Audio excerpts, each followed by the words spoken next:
Hello and thanks for joining us on Chicago Tonight. I'm Brandis Friedman. Here's what we're looking at. We don't want more money. We want to see people's behaviors change and for everybody to get home safe. An effort to lower Chicago's default speed limit to 25 miles an hour. Why should they be punished for their address? Chicago's pocketed with dry precincts, but an effort brewing on the north side would lift the area's ban on selling alcohol. Counting the cost of sports gambling as it surges in popularity. When this wet, warm air mass hits land and starts to cool again, whammo, lake effect snow. And we didn't see a lot of lake effect snow last year, but this winter could be a whole other story. We'll explain why. And now to some of today's top stories. Opening statements are underway in the landmark corruption trial of former Illinois House Speaker Michael Madigan. The statements began at the Dirksen Federal Building today following 8 days of jury selection. Madigan and his longtime confidant Mike McLean are facing charges of racketeering, bribery, and wire fraud. Federal prosecutors argue Madigan exploited his immense political power in Springfield to seek and accept bribes. Both Madigan and McLean have denied any wrongdoing. There's much more from today's proceedings on our website. Migrants who make their way to the city of Chicago will no longer be guaranteed a bed in city shelters, as Chicago says it's transitioning to a different phase of the crisis. I'm moving into a different phase of this humanitarian effort. Currently, we are seeing fewer and fewer asylum seekers arrive in the city of Chicago. And the resettlement efforts, wraparound services, and support provided in the shelter system by Chicago and our partners at the county and state empower thousands of new arrivals to be on a path to self-sufficiency. The new One System initiative, set to launch in January, is intended to streamline operations and reduce the cost of running migrant shelters under a unified shelter system. Starting in 2025, both migrants as well as Chicago's longtime unhoused residents will receive care through this system. Changes start tomorrow, with only migrants who've been in the country a month or less being eligible for a spot in one of the city's 13 migrant shelters. And if you already know who you're voting for, you can go ahead and get started in any ward you like. Beginning today through November 4th, that's of course the day before the election, Chicagoans can visit any early voting site in any ward to cast your ballot, no matter which ward you live in. Ward early voting locations are open weekdays and weekends. You can also still apply to vote by mail through October 31st, although the Chicago Board of Elections recommends taking care of that sooner than later. And if you're still not sure who you're voting for yet, be sure to check out our voter guide at WTTW.com/voter guide to find information on the candidates, as well as details on where you can vote and to see if you're registered. The longtime publisher of the Hyde Park Herald newspaper is being honored in the same category as rapper Missy Elliott, actress Eva Longoria, and filmmaker Steven Spielberg. It's all happening at the White House in a ceremony that just wrapped up in the last hour, where they're being honored with the National Medal of Arts, the highest award the federal government gives to artists and arts patrons. Today's ceremony honors both the 2022 and 2023 recipients in a ceremony with President Joe Biden. The now 95-year-old Sagan had published the Hyde Park Herald for 69 years until his retirement in 2022, when the paper was joined with the Southside Weekly. The longtime arts patron has also served on the boards of the Joffrey Ballet and Steppenwolf Theater. Up next, a new effort that aims to make city streets safer, right after this. Chicago Tonight is made possible in part by the Alexandra and John Nichols family, the Jim and Kay Mabey family, the Polk Brothers Foundation, and the support of these donors.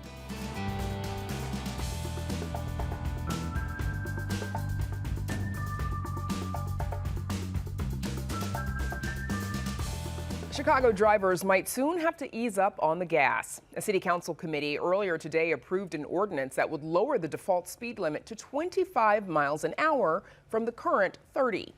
Supporters say it would have major safety benefits, cutting down on deaths and significant injuries, but critics are raising questions about over-enforcement, ticket revenue, and why this move is important now. Our Nick Blumberg was at today's hearing and joins us now with more. Nick. Well, Brandis, a pedestrian struck by a driver going 25 miles an hour is half as likely to die versus being struck at 30 miles an hour. Slower speeds also reduce the likelihood of serious injuries. And we should also note, Black and Latino Chicagoans, people over 70, all more likely to die in a fatal traffic crash. Those are just some of the reasons that supporters of this measure say it is time to slow down. Cities including Washington, D.C., Atlanta, Seattle, they've already made this move on some or all of their streets. Now, the measure is being sponsored by Alderman Daniel Laspada, who says traffic calming efforts like lower speed limits have curbed fatal crashes in his ward for nearly 2 years. It's a combination of infrastructure and education and policy. The first ward, predominantly on the streets that used to have the highest numbers of crashes, they either have dramatic infrastructure improvements or lower posted speed limits to 20 or 25 miles per hour, or oftentimes both. Laspada says the goal is not increased ticket revenue, it's making sure people get home safely. He added he had an hour-long meeting with the CPD's Deputy Chief of Patrol, who assured him it won't change anything in the way officers currently enforce traffic laws. But Alderman Jason Irvin pushed back pretty sharply, questioning why this should be a priority for the council right now, which earned him a response from the committee's vice chair, Ruth Cruz. When you're dealing with homelessness, violence, lack of economic opportunity, a plethora of issues. I'm sorry, but reducing the speed limit is not the #1 issue that my community is looking at. Well, I understand there's a lot of different urgent matters, and I agree. But we're talking about this committee, which is being the Committee of Pedestrian Traffic Safety. These are the issues that are important to this committee. The measure passed the committee on an 8-5 vote, but Laspada says he won't call it for a full city council vote at tomorrow's meeting, so alders have more time to understand the goals and impact of the plan. Brandis, he told us he plans to call it sometime before the end of the year. Nick, we know the committee also took up a couple of other measures today. Tell us about those. That's right. They also okayed a pilot program that would allow residents to submit complaints to 311 along with photo evidence of drivers illegally blocking a bus or bike lane. Those complaints would trigger a city review, and if the city agrees, they would result in a warning or citation depending on the circumstances. Laspada says you can complain right now to 311, but it doesn't trigger any immediate action, and that enforcing lane violations is not the best use of CPD's time. They also approved a resolution calling for the creation of a group to examine the city's traffic ticketing structure. Right now, the burden of tickets falls disproportionately on people of color and people with lower incomes. Some of the ideas for reform include sending drivers educational information along with a warning on their first offense, charging fines based on income level, or using speed camera revenue to overhaul streets in ways that help slow down traffic. All right, trying to slow them down. Nick Blumberg, thank you so much. Thank you. And you can read Nick's full story on our website. It's all at WTTW.com/news.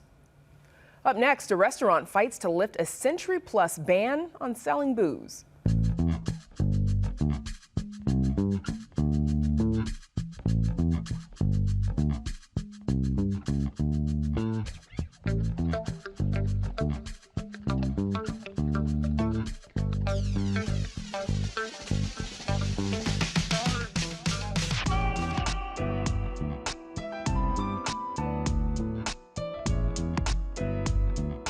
Voters have a lot of decisions to make in November. Who will be the next president, many seats in Congress, dozens of judicial races, and Illinois voters will also be asked some referendum questions, but those are just advisory.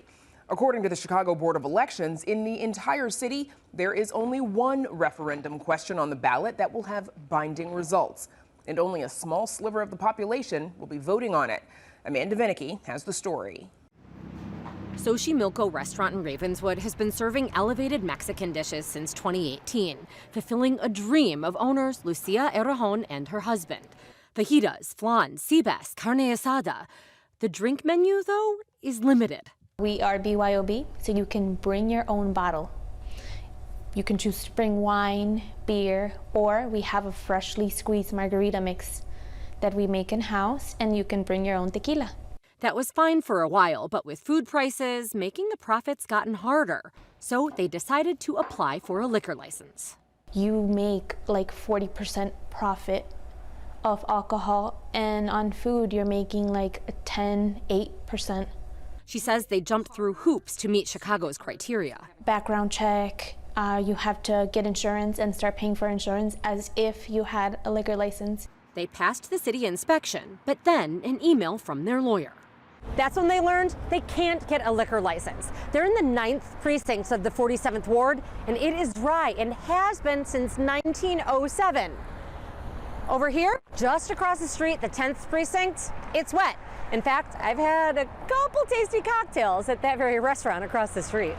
It's not even the whole precinct, rather a portion of it, dating back to more than a century ago. According to a paper written by a resident in 2019, Ravenswood residents petitioned to make the area a prohibition district more than 100 years ago amid a temperance movement in a bid to keep an amusement park from coming to the area, arguing that neighborhoods that have already been invaded by these parks have become the resorts of thieves and rowdies. We do not care to have them in Ravenswood. This pocket of Chicago isn't alone. According to the city's elections board, Chicago has 1,291 precincts. Within them, 350 areas in Chicago are dry. It's the sale of alcohol at retail, not consuming alcohol in private at your home, but the ability to sell alcohol to the general public. Former City Liquor Commissioner Gregory Stedman says he's seen modern movements to make a precinct dry. The only pattern that I ever recognize is areas of the city that seem to have troublesome liquor establishments that were causing negative quality of life issues for communities. Alternatively, dry areas can try to get a booze ban lifted. That's hard work. Those voters can do a petition now, get 25%. The registered voters to sign it, submit it to the city clerk's office under the timelines given, have it reviewed, and if it's a sufficient petition, it would go on the ballot for the general election to vote it wet. That's the route Xochimilco's owners are taking. And we had to go door to door, collecting signatures from all registered voters. How many doors did you knock on? Every door in the neighborhood. How many is it? I'm not sure how many doors, but there are 497 registered voters, and we needed 150 to make it to the ballot. They succeeded, which is why voters in the area will see this question on their ballot. A couple residents we talked to had no clue the area is dry, but had some thoughts. I think businesses need all the help they can get because in my neighborhood especially, businesses have been closing left and right. Prohibition was ended in 1933? Yeah. So, like, it should end. I mean, why is it still happening 100 years later? Which is why she says she'll vote no. Key in on the question, it asks, shall the prohibition of the sale at retail of alcoholic liquor be continued? As in, voters who want to reverse the ban should vote no. Voting yes would keep the ban in place. Not exactly cut and, well, dry. For Chicago Tonight, I'm Amanda Vinnicky. Xochimilco's co-owner Lucia Herrejón tells us no matter the outcome, she says she's learned a lesson. Like a lot of people, she used to gloss over questions on ballots and she'd ignore it when a stranger came to knock on her door. Not anymore. She says from here on out, she's paying attention and answering the door when someone knocks. Check out our WTTW News Voter Guide for everything you need to know before voting in the general election. That's WTTW.com/voter guide. Sports betting is raking in record revenues as the industry skyrockets in popularity. This includes in Illinois, which represents the third largest sports gambling market in the country. But according to recent studies, sports gambling can be much more costly to draining household finances than other forms of gambling. Joining us now are Noah Henderson, a clinical instructor in sports management at Loyola University Chicago and writer for Sports Illustrated. And joining us via Zoom, Jason Cotter, an assistant professor of finance at Brigham Young University and co-writer of a study on sports gambling's impact on vulnerable households. Gentlemen, thank you both for joining us. Noah Henderson, let's start with you, please. According to the American Gambling Association, last year, sports gamblers legally bet nearly $120 billion nationwide, bringing in $11 billion in revenue. Why is sports gambling so popular? Well, I think first we have to look at that in the majority of these legalized jurisdictions, we have mobile sports wagering where sports gambling is as easy to do as ever in the comfort of your own home. If you have access to a computer or a cell phone, you can fire it up, turn on your TV, watch a game, and start gambling off your phone. It's exploding in other reasons because, well, in the state of Illinois, we're in Big Ten country. People love sports, professional sports, college sports. All are made available on these apps and kind of a limitless platform to play. It's become obviously much more accessible. Jason Cotter, remind us about the 2018 Supreme Court ruling that enabled states to make sports gambling legal. Yeah, so prior to 2018, sports betting on sports games was only allowed in Nevada. And in 2018, the Supreme Court ruled against that law. It was a lawsuit filed by New Jersey, which allowed sports betting to become legal in any state that chooses to legalize it. So New Jersey started that wave in 2018. Over the course of the last several years, several states have followed. We now have close to 30 states that have legalized sports betting and more states considering it as we speak. As you mentioned, there are 38 legal sports gambling states, NOAA, plus Washington, D.C. and Puerto Rico. What are some of the benefits of legalization? Tax revenue, I would imagine, is one. Sure. I think firstly, for states, as far as states are concerned, tax revenue is huge. In the state of Illinois last year, we had $150 million in tax revenue from all sports gambling. Governor Pritzker has recently signed into law new tax codes for sports gambling. It's going to be the first ever progressive tax code in the United States where, depending on total revenues from sports gambling retailers, they could have to pay anywhere from 20 to 40% tax rate for their revenues, which will more than double the projected tax income in the future for the state. Is Illinois bringing in the kind of tax revenue that was predicted, that's expected? Is it beneficial? Well, the revenue that Illinois and frankly all states around the country have brought in has been much higher. Sports gambling, the amount wagered and subsequently the revenue sports gambling retailers have had is way bigger than forecasted. So Illinois is seeing tremendous amounts of tax revenue creation. Jason, what separates sports gambling from other types of legalized gambling? How is it so different from going to the casino? Well, I think, as I was already mentioned, one of the things here is the ease of access. Because you can do this on your phone from anywhere, it's just really easy to bet anytime you'd like to. But the other thing that I think plays a role here is that people are emotionally connected to sports. They often consider themselves experts in their team or their player in ways that you don't always feel like an expert when you walk into the casino. And that makes it easier for people to feel like they have an advantage when they place these bets. Noah, some people see, sports gambling as a skill. Why do people think that they might have more of an advantage to, say, pulling a slot machine? Well, I think we just heard it. People who are emotionally connected to their sports teams, people who watch sports will spend all day Saturday and Sunday watching, games of chance probability, whether that's a slot machine, blackjack. There's a understanding that these are random probabilities. Sports fans who have either played the game or watched it since they were a child think through that exposure they know more than those making the lines in Vegas or elsewhere and think that they have a house edge. And reality, sports gambling, like anything else, favors the house. It always does. Jason, how has increased gambling, how's it impacted the gambler and their families? Well, an important thing that we find in our recent research is that the advent of sports gambling has really been negative for family finances. So the biggest thing that we've seen in our study is that as households begin betting on sports, they actually stop investing in stocks. And so they sort of transfer some of their long-term savings into sports betting, which, is just really a bad decision in terms of the long-term financial health of their balance sheet.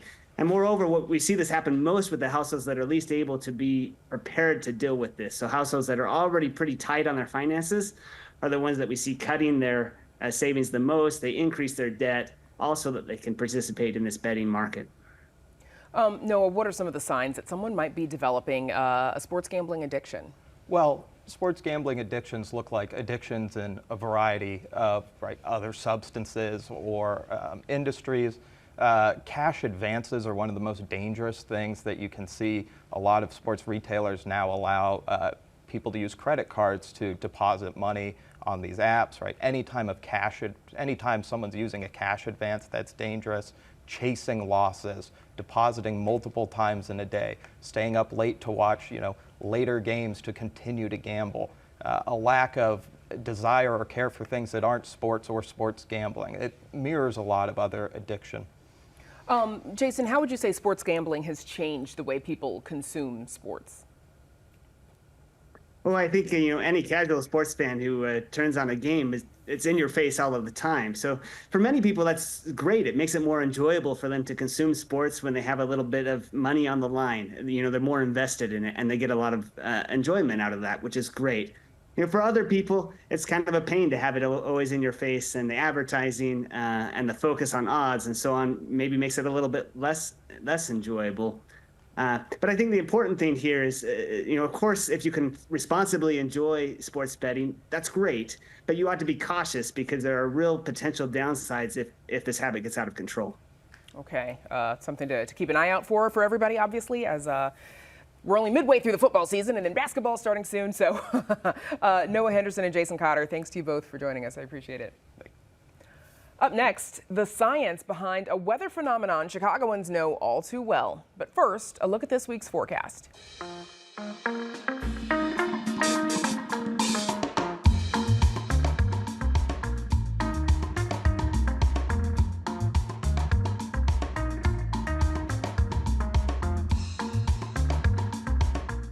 After today's warm temperatures, winter may be the last thing on your mind. And even though last year in Chicago was one of the least snowy years on record, that could all change this winter. According to the Climate Prediction Center, 2023's strong El Nino that brought warmer temperatures and lower precipitation in Chicago is expected to give way to a weak La Nina, which will largely deliver the reverse. That includes the possibility of lots of lake effect snow. You may have heard of the weather phenomenon, but our Patty Wetley breaks down what it means in this edition of WTTW News Explains.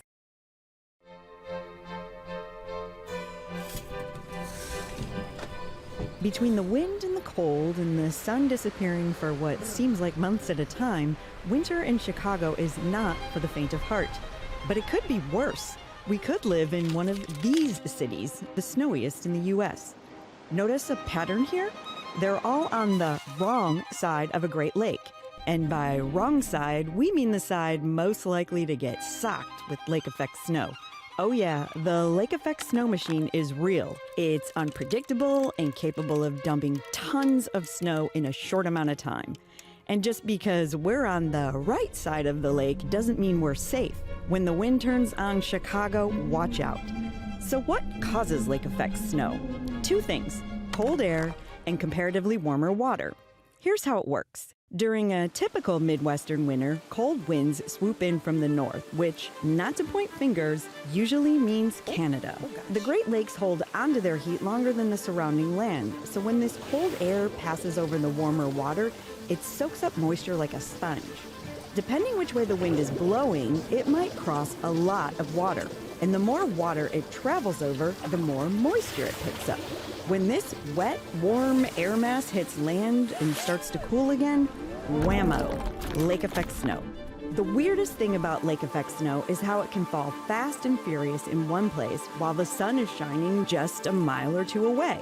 Storm? What storm? That's because unlike large weather systems, lake effect events tend to be hyper-local. So what keeps Chicago from being Buffalo? Well, here, wind patterns typically flow west to east, pushing that wet, warm air toward Indiana and Michigan. Sorry, not sorry. But when the winds switch, that's when the city gets a taste of the snowpocalypse. Chicago winter. It could be worse, and sometimes it is. Thanks, lake effect snow.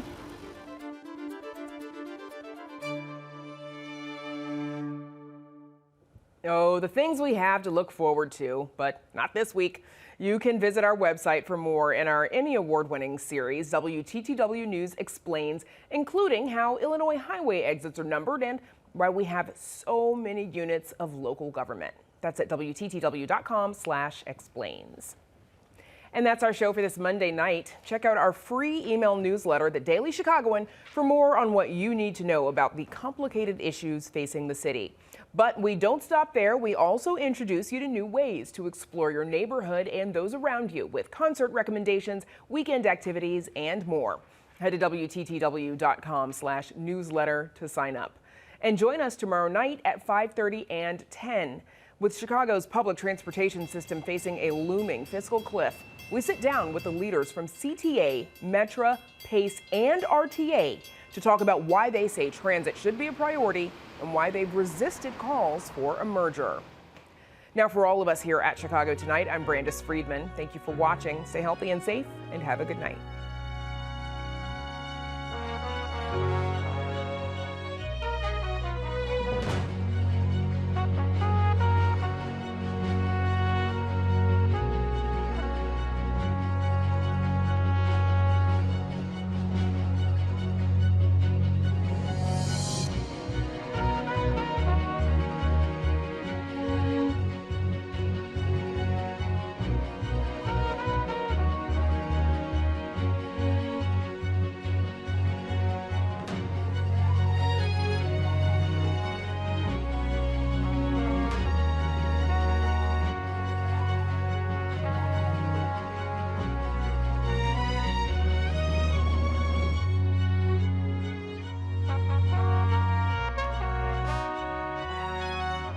Closed captioning is made possible by Robert A. Clifford and Clifford Law Offices, a personal injury law firm committed to giving back to the community through law and philanthropy.